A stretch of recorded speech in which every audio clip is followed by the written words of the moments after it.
Oh.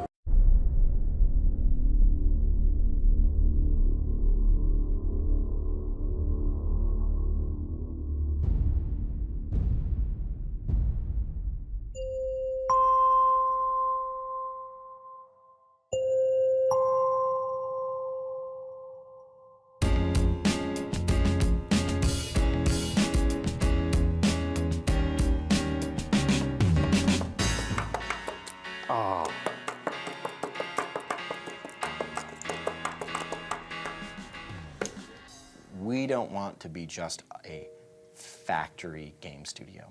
That's not what we started here. We're a game studio made of gamers. The decisions we make, the products we make are based on what we want to see when we're on the couch, when we're in our dorm room or den or whatever we're playing.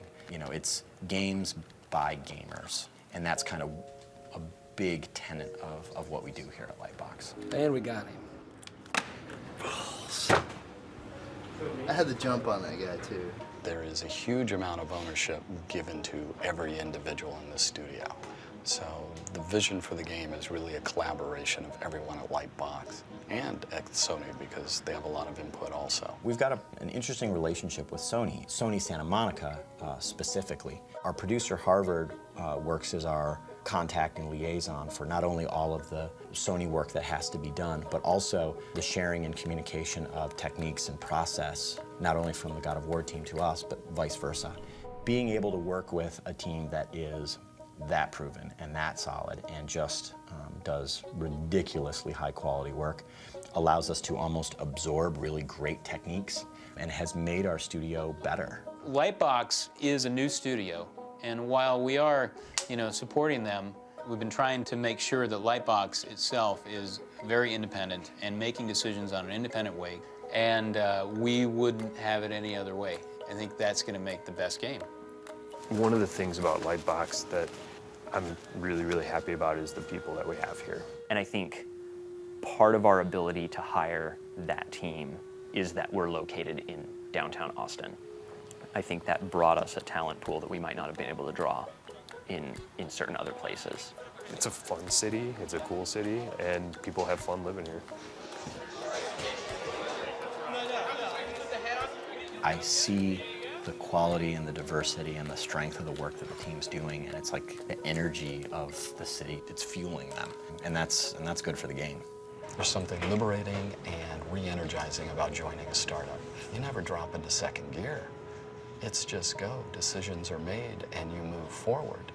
Lightbox, as cheesy as the metaphor sounds, they love to shoot from the hip. You can't play against this. Hell no.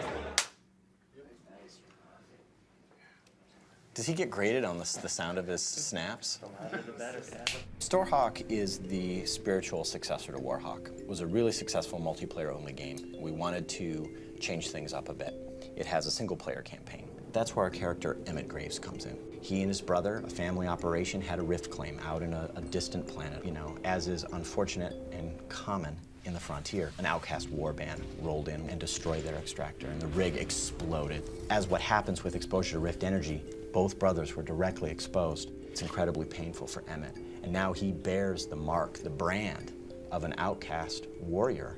And he became outcast himself. And so Emmett ended up being almost like a hired gun, like a gunslinger. So we have a Wild West situation happening out on the fringes of space. So we put those things together and we say, we feel like we're in a good position as a team and in terms of where the market for shooters is at right now, for us to do a game that's not super linear, that gives the player more empowerment to approach situations the way that he wants to approach them.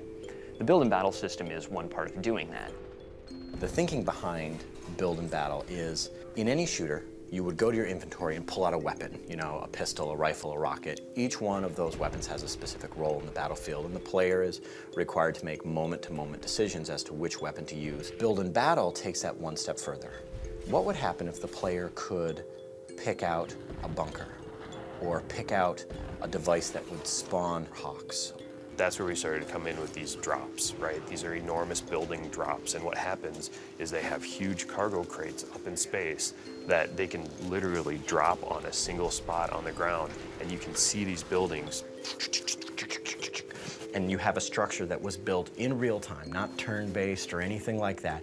And then boom, there it is. Running around, shooting, but being able to build things while you're doing all this is really dynamic, and it makes for a very exciting experience.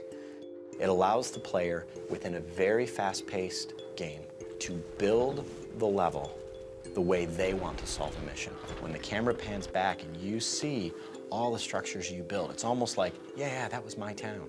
I built that. Oh, and I remember the battle over there. Fun.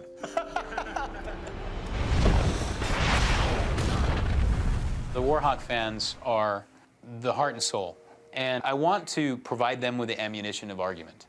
So when they get their buddies that go pick up some other shooter or something like that, I want them to be able to go like, yeah, but can you do this? And have you tried that? And really give them the opportunity to be proud of the game they're playing and want to show it off to their friends just because it's freaking cool.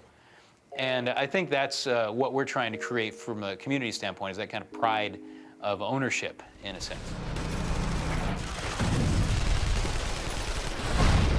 The work that's been done in the past year, it kind of blows my mind. Like, it's such a great, I don't know, I'm kind of belaboring the point in a very inarticulate way. It's pretty rad. I'm really proud of our team. I'm taking this one. He's not taking Well, you just touched them all. Fantastic. We don't actually work that way.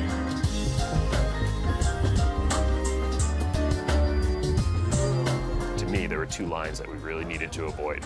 And one was the Space Marine line, and the other was the military line. Because going both directions, you walk in a very, very crowded field. We wanted to find something in the middle that felt like it could really stand out in that crowded market.